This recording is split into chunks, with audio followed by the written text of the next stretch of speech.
Welcome to my channel. Halo semuanya, kembali lagi sama gue Enrico di pembahasan Tower of God minggu ini.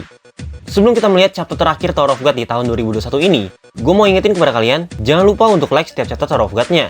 Dan pakai koin kalian juga, jika chapter terbarunya sudah keluar ya.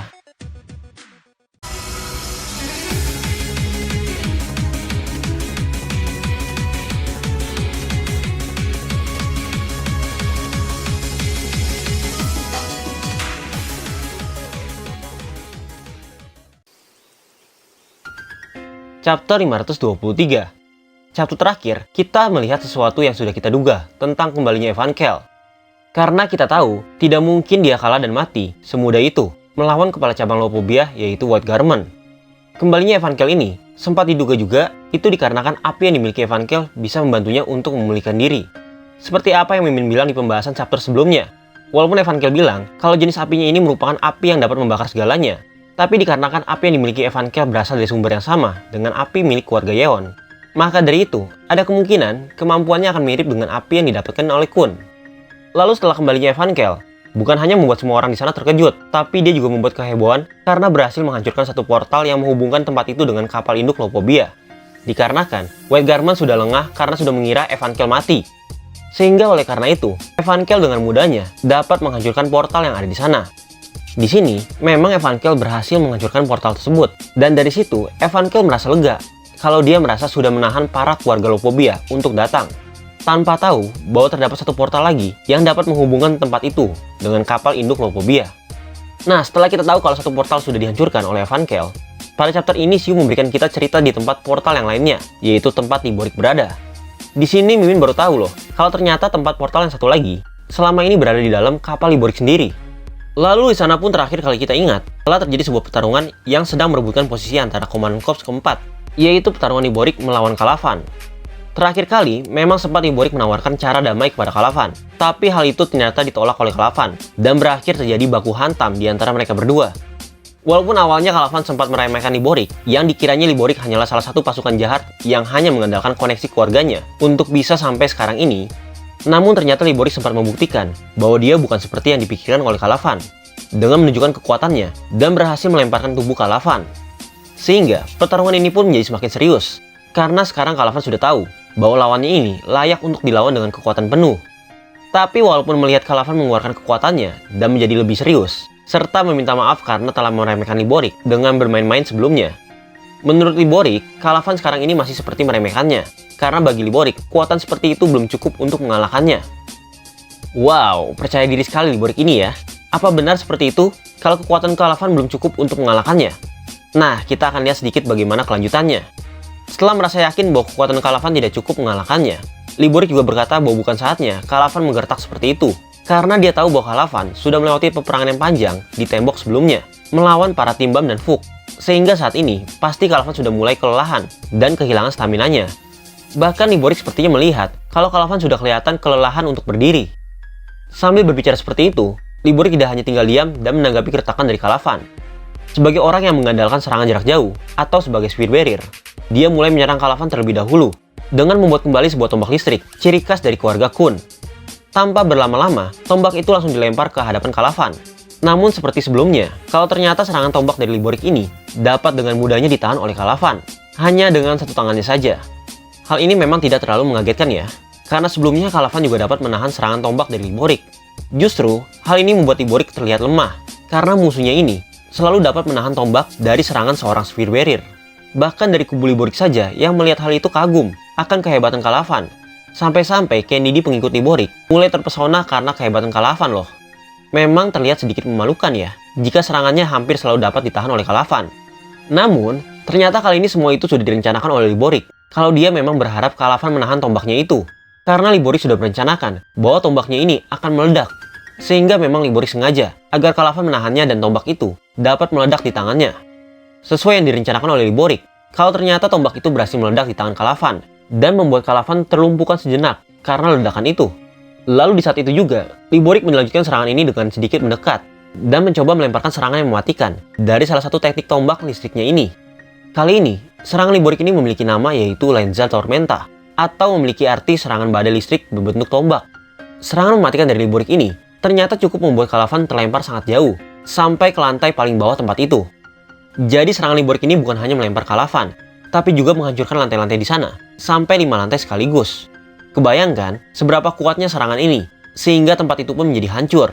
Dan bagaimana kondisi Kalavan setelah terkena serangan mematikan itu? Setelah serangan ini, Kalavan masih bisa berdiri dengan tegak. Namun, walaupun saat ini Kalavan masih bisa berdiri tegak, serangan ini ternyata berhasil menggoreskan tubuh Kalavan sedikit di bagian perutnya, sehingga terlihat luka yang membekas di tubuh Kalavan. Wow, setelah Jin Sung Ha, lalu White, dan juga Bam yang berhasil menggores Kalavan, ternyata ada satu orang lagi yang dapat menembus pertahanan dari esensi keberanian milik Kalavan, yaitu Liborik ini. Ya sebenarnya, memang hal ini tidak perlu dibingungkan, karena memang seharusnya orang yang memiliki keturunan dari keluarga agung dan merupakan veteran pada zaman dulu, sudah seharusnya bisa melakukan hal ini. Melihat kondisi Kalavan yang sekarang ini, Liborik cukup kagum karena ternyata Kalavan memiliki pertahanan yang sangat kuat. Walaupun memang dia sudah tahu kalau Kalavan terkenal akan pertahanannya. Namun Liborik tidak menyangka bahwa ternyata Kalavan lebih kuat dibandingkan apa yang dibayangkan. Sehingga menurut Liborik, luka ini belum cukup jika dibilang dia sudah bisa melukai Kalavan. Karena Liborik tahu kalau hanya luka segitu saja, tidak akan terlalu memiliki efek pada Kalavan. Kemudian pada saat itu juga, Liborik mencoba untuk menyerang Kalavan kembali dengan tombak listriknya. Tapi kali ini Kalavan tidak hanya tinggal diam saja, karena Kalavan juga menghampiri Liborik dengan menembus serangannya tersebut. Dan tentunya, tanpa luka sedikit pun, Kalavan berhasil melewati serangan-serangan dari Liborik ini. Lalu Liborik mengatakan bahwa dia sudah menyiapkan banyak tombak untuk Kalavan. Dan sambil menyindir, dia mengatakan kalau dia ingin melihat seberapa banyak serangan yang dapat ditahan oleh Kalavan. Sehingga di saat itu pun, tempat itu menjadi sangat ricuh karena ledakan yang ditimbulkan oleh mereka berdua. Tanpa sadar, ternyata semua orang yang di sana, baik dari tim Hansung ataupun dari tim Liborik, terpaku karena melihat seberapa serunya pertarungan di antara mereka berdua. Di saat mereka sedang terpaku menonton pertarungan ini, Hansung tersadar kalau seharusnya dia tidak berdiam diri seperti sekarang ini. Karena menurutnya lebih baik dia mengambil kesempatan ini untuk melaksanakan tujuan utama mereka, yaitu menghancurkan portal yang ada di sana. Selagi Hansung berpikir untuk menghancurkan portal yang ada di sana, kita kembali lagi ke pertarungan antara Liborik dengan Kalavan. Sekarang ini terlihat di sana kalau Kalavan sudah hampir berhasil untuk mendekati Liborik. Namun, kelihatannya Liborik tidak memberikan Kalavan untuk mendekatinya lebih dekat. Sehingga Liborik memberikan serangan tombak listriknya cara bertubi-tubi, sampai-sampai Kalavan kembali menjauh. Lalu dari serangan itu, Liborik melanjutkan serangannya kembali, yang lagi-lagi dinamai Xiu menggunakan bahasa Spanyol, yang bernama Lanza Pancuenas. Kali ini serangan tersebut merupakan serangan dengan tombak yang berukuran lebih kecil dari sebelumnya. Namun jika kita lihat dari efek serangannya, serangan itu juga dapat memberikan efek hancur yang cukup besar. Walaupun terlihat Kalavan masih baik-baik saja, setelah terkena serangannya, Liborik tetap memasang ekspresi santai dan tidak panik sedikit pun saat dia tahu kalau serangannya ini tetap tidak melukai Kalavan. Namun setelah dia memberikan serangan menggunakan tombak kecilnya ini, Liborik menjelaskan kepada Kalavan bahwa serangan yang diberikan ini memang terlihat hanya terdapat satu atribut Shinsu saja, yaitu Shinsu listrik. Tapi sebenarnya, Liborik tidak hanya memiliki kemampuan listrik saja. Apalagi dari tadi serangan yang diberikan hanya berupa tombak listrik. Kalau ternyata atribut Shinsu yang Liborik miliki, selain Shinsu listrik, yaitu Shinsu berbentuk uap air. Memang Liborik mengakui bahwa jika dia tidak mempunyai Shinsu listrik ini, maka Shinsu berbentuk uap air ini tidak akan berguna. Apalagi di dalam peperangan. Karena atribut Shinsu berbentuk uap air ini hanya terasa seperti kabut saja dan tidak memberikan efek serangan apapun. Palingan juga hanya bisa membuat pandangan musuhnya terganggu sedikit. Sehingga itu kenapa atribut Shinsu milik Liborik yang kedua tidak terlihat begitu berguna. Namun, Liborik menjelaskan bahwa memang dia hanya bisa mengubah Shinsu yang ada di sana menjadi uap. Tapi dengan uap itu, Liborik bisa menyatukan Shinsu listrik miliknya ini ke dalam kabut yang dia bentuk dari Shinsu. Sehingga dari kabut itu, Liborik bisa menghasilkan jumlah listrik yang cukup banyak. Dan jika musuhnya ini sudah diselimuti oleh kabut yang dia kendalikan, maka dari kabutnya itu, Liborik bisa menghubungkan listrik yang ada di sana dan membuat ledakan yang cukup besar. Maka sesuai apa yang dikatakan oleh Liborik, oleh karena itu Kalavan yang saat ini sudah dikelilingi dengan kabut yang Liborik sengaja buat dari lemparan tombak sebelumnya. Dengan mudahnya Liborik saat ini bisa meledakkan Kalavan yang sudah diselimuti uap itu. Setelah itu terjadilah sebuah ledakan yang sangat besar yang pastinya memberikan daya hancur yang lebih besar dari sebelumnya. Karena teknik ini merupakan gabungan dari dua teknik atribut Shinsu milik Liborik. Sehingga setelah ledakan itu terlihat di sana, yang tadinya Kalavan terus berdiri setelah serangan Liborik. Namun kali ini ternyata Kalavan terlihat sedang tersungkur dengan kondisi baju yang ikut rusak karena serangan yang diberikan oleh Liborik. Akhirnya, setelah serangan bertubi-tubi yang diberikan oleh Liborik ini, kita bisa melihat Kalavan sang pemilik dari esensi keberanian sekarang tersungkur jatuh. Tapi menurut Mimin ya, Kalavan gak mungkin kalah sampai sini saja. Walaupun dia sudah kelelahan akibat pertarungan di tembok sebelumnya, Kalavan bukan orang yang mudah menyerah. Karena jika kita lihat dari pertarungan sebelumnya, bahkan sampai satu tangannya hilang pun, Kalavan masih sanggup untuk meladeni setiap musuhnya ini. Jadi kemungkinan besar Mimin yakin kalau Avan ini akan bangkit seperti Evankel kemarin. Nah, sebelum kita lanjut, kita bahas sedikit dulu tentang pertarungan Liborik dengan Kalavan barusan. Dalam chapter ini kita diberitahu bahwa ternyata Liborik memiliki dua atribut Shinsu yang berbeda. Satu atribut listrik dan yang kedua atribut uap air. Hal ini masih belum bisa dipastikan dari mana Liborik memiliki atribut Shinsu yang kedua ini. Apa memang kekuatan itu berasal dari darah Kun yang mengalir pada tubuhnya? Atau justru itu merupakan atribut Shinsu yang dimiliki dari darah keturunan Pobidao? Karena kalau kita ingat, Kun Edoan pernah mengatakan bahwa dia memiliki 3 atribut Shinsu yang berbeda, dan anak-anaknya mewarisi beberapa atau salah satu dari atribut Shinsu itu. Namun sampai saat ini, kita masih belum mengetahui atribut ketiga yang dimiliki Edoan. Karena yang diberitahu oleh Edoan, saat itu hanya terdapat 2 atribut saja, yaitu atribut listrik seperti yang dimiliki keturunan Kun pada umumnya. Lalu yang kedua adalah atribut Shinsu es, seperti milik Aguero Agnis. Selama ini, kita hampir belum pernah melihat keturunan dari keluarga Kun menggunakan 2 atribut Shinsu sekaligus. Jadi belum bisa dipastikan apa atribut Shinsu milik Liborik yang merupakan uap air. Memang Liborik miliki dari garis keturunan keluarga Kun, atau dia mendapatkan atribut Shinsu ini dari darah keturunan Pobidao. Ya, soal kepastiannya, kita nantikan saja jika nanti ada orang yang keturunan Kun yang menggunakan atribut yang sama dengan Liborik. Atau kita tunggu saja, mungkin jika Pobidao jadi datang dalam arc ini, kita bisa pastikan dengan melihat kekuatannya. Lalu setelah kita melihat Kalavan terkapar akibat serangan Liborik, sekarang kita melihat keadaan di tim Hansung yang tadi sempat merencanakan untuk menghancurkan portal yang ada di sana. Di sini Hansung menanyakan kepada Livav, apakah dia mempunyai cara untuk menghancurkan portal itu dalam sekali serang. Tapi ngomong-ngomong ya, Mimin kira Livav akan berpihak pada Liborik, karena kemarin kan dia sempat bimbang dengan keputusannya. Tapi tampaknya sekarang, justru dia membantu Hansung untuk menjadi cara menghancurkan portal yang ada di sana.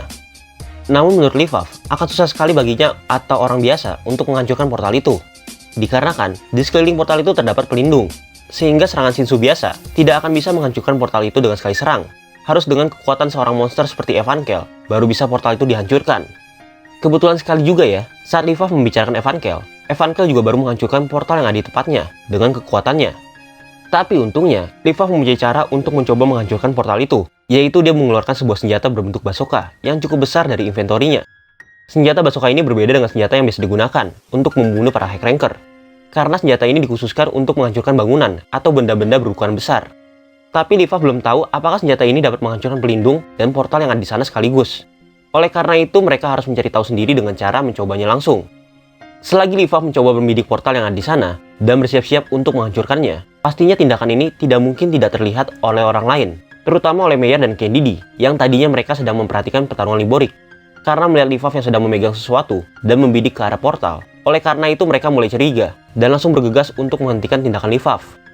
Namun karena ini merupakan misi yang penting bagi Hansung, walaupun terdapat 2 orang high ranker yang mencoba untuk menghentikan mereka, mau tidak mau Hansung harus menahan mereka terlebih dahulu. Pertama-tama, Hansung langsung menghadang Meyer tepat di hadapannya dan bilang kalau Meyer harus berhenti di sini agar tidak mengganggu mereka. Tapi tidak mungkin Meyer langsung menuruti kata-kata dari Hansung. Oleh karena itu Meyer yang merasa dihadang, dia menghampiri Hansung sambil memberikan serangan tinjunya. Tapi kali ini Hansung tidak menghindari serangan tersebut seperti sebelumnya. Justru dari serangan Meyer ini, Hansung menangkap tangan Meyer dan langsung membantingnya, layaknya seperti pertarungan gulat. Sambil membantingnya, Hansung berkata bahwa sebelumnya serangan tinju dari Meyer itu hanya keberuntungan bisa mengenainya. Tapi dikarenakan Hansung memiliki pengalaman bertarung yang banyak, oleh karena itu saat ini dialah yang akan membalas serangan dari Meyer.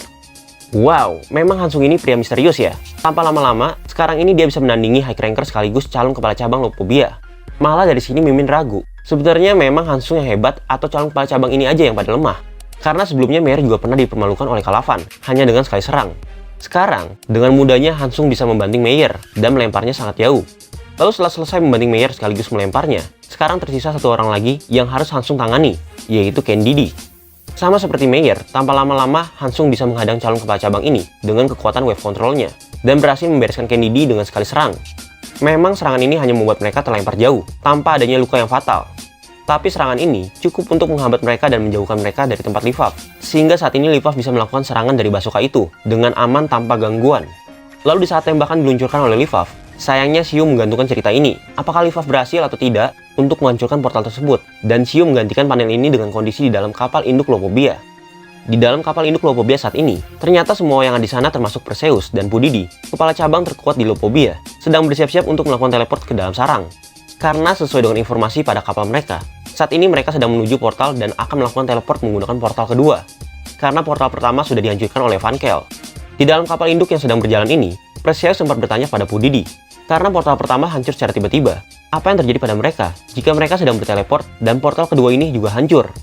Lalu Bu Didi menjelaskan bahwa jika itu terjadi, akan menjadi hal yang cukup mengerikan, karena mereka akan tersesat di area tengah atau middle area di dalam tower. Sedikit penjelasan tentang area tengah ini. Kenapa Bu Didi bilang kalau hal ini cukup mengerikan? Karena kalau kita ingat pada chapter-chapter di awal, pernah dijelaskan di sana, walaupun area tengah merupakan tempat tinggal para regular dan ranker, tempat itu merupakan tempat yang sangat gelap. Bahkan di dalam wiki saja, dijelaskan bahwa butuh seorang pemandu atau guide agar mereka dapat melewati jalan di sana. Karena jika tidak, mereka akan tersesat di jalan buntu dan susah untuk menemukan jalan lainnya. Itu kenapa juga pada season 1, Yuri memerlukan bantuan Evan untuk membawanya ke lantai 1 menggunakan middle area. Karena para ranker tanpa pemandu akan sulit menemukan jalan di sana. Bahkan kalau kita ingat lagi nih, Yuri sempat hampir mengira Evan mati karena jalan di middle area sangat sulit dan berbahaya. Itu kenapa Bu Didi bilang hal ini cukup mengerikan jika mereka tersesat di sana. Lalu setelah pembicaraan ini, terlihat sepertinya sekarang mereka sudah melakukan teleport untuk berpindah ke area sarang.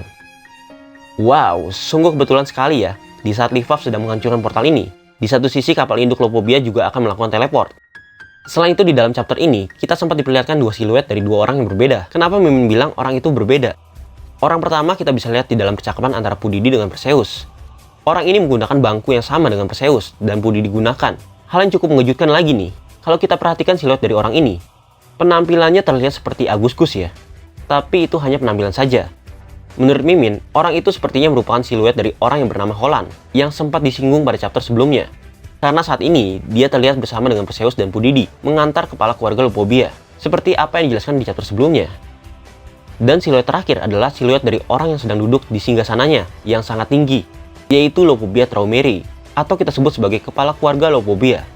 Walaupun siluetnya kali ini lebih kecil dan tidak jelas, tapi jika kita perhatikan lagi nih, Mimin tambah yakin kalau siluet dari Traumeri ini berbentuk manusia setengah kerak, atau seperti Monkey King seperti yang Mimin tunjukkan di layar. Menurut kalian gimana guys? Mirip gak sih? Lalu pertanyaan selanjutnya, apakah menurut kalian serangan Livaf ini akan berhasil menghancurkan portal tersebut?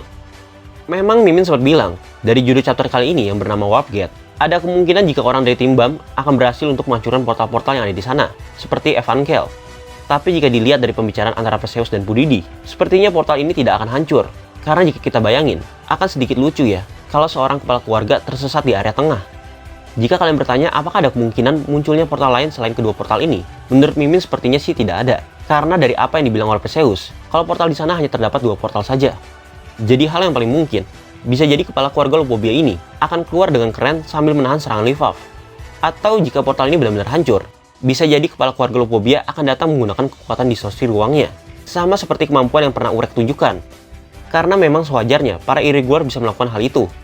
Dan Mimin berpikir tidak mungkin sepertinya kepala keluarga ini akan tersesat di dalam area tengah jika portal itu benar-benar berhasil dihancurkan. Jadi bagaimana menurut kalian? Apakah kira-kira portal ini akan hancur atau tidak?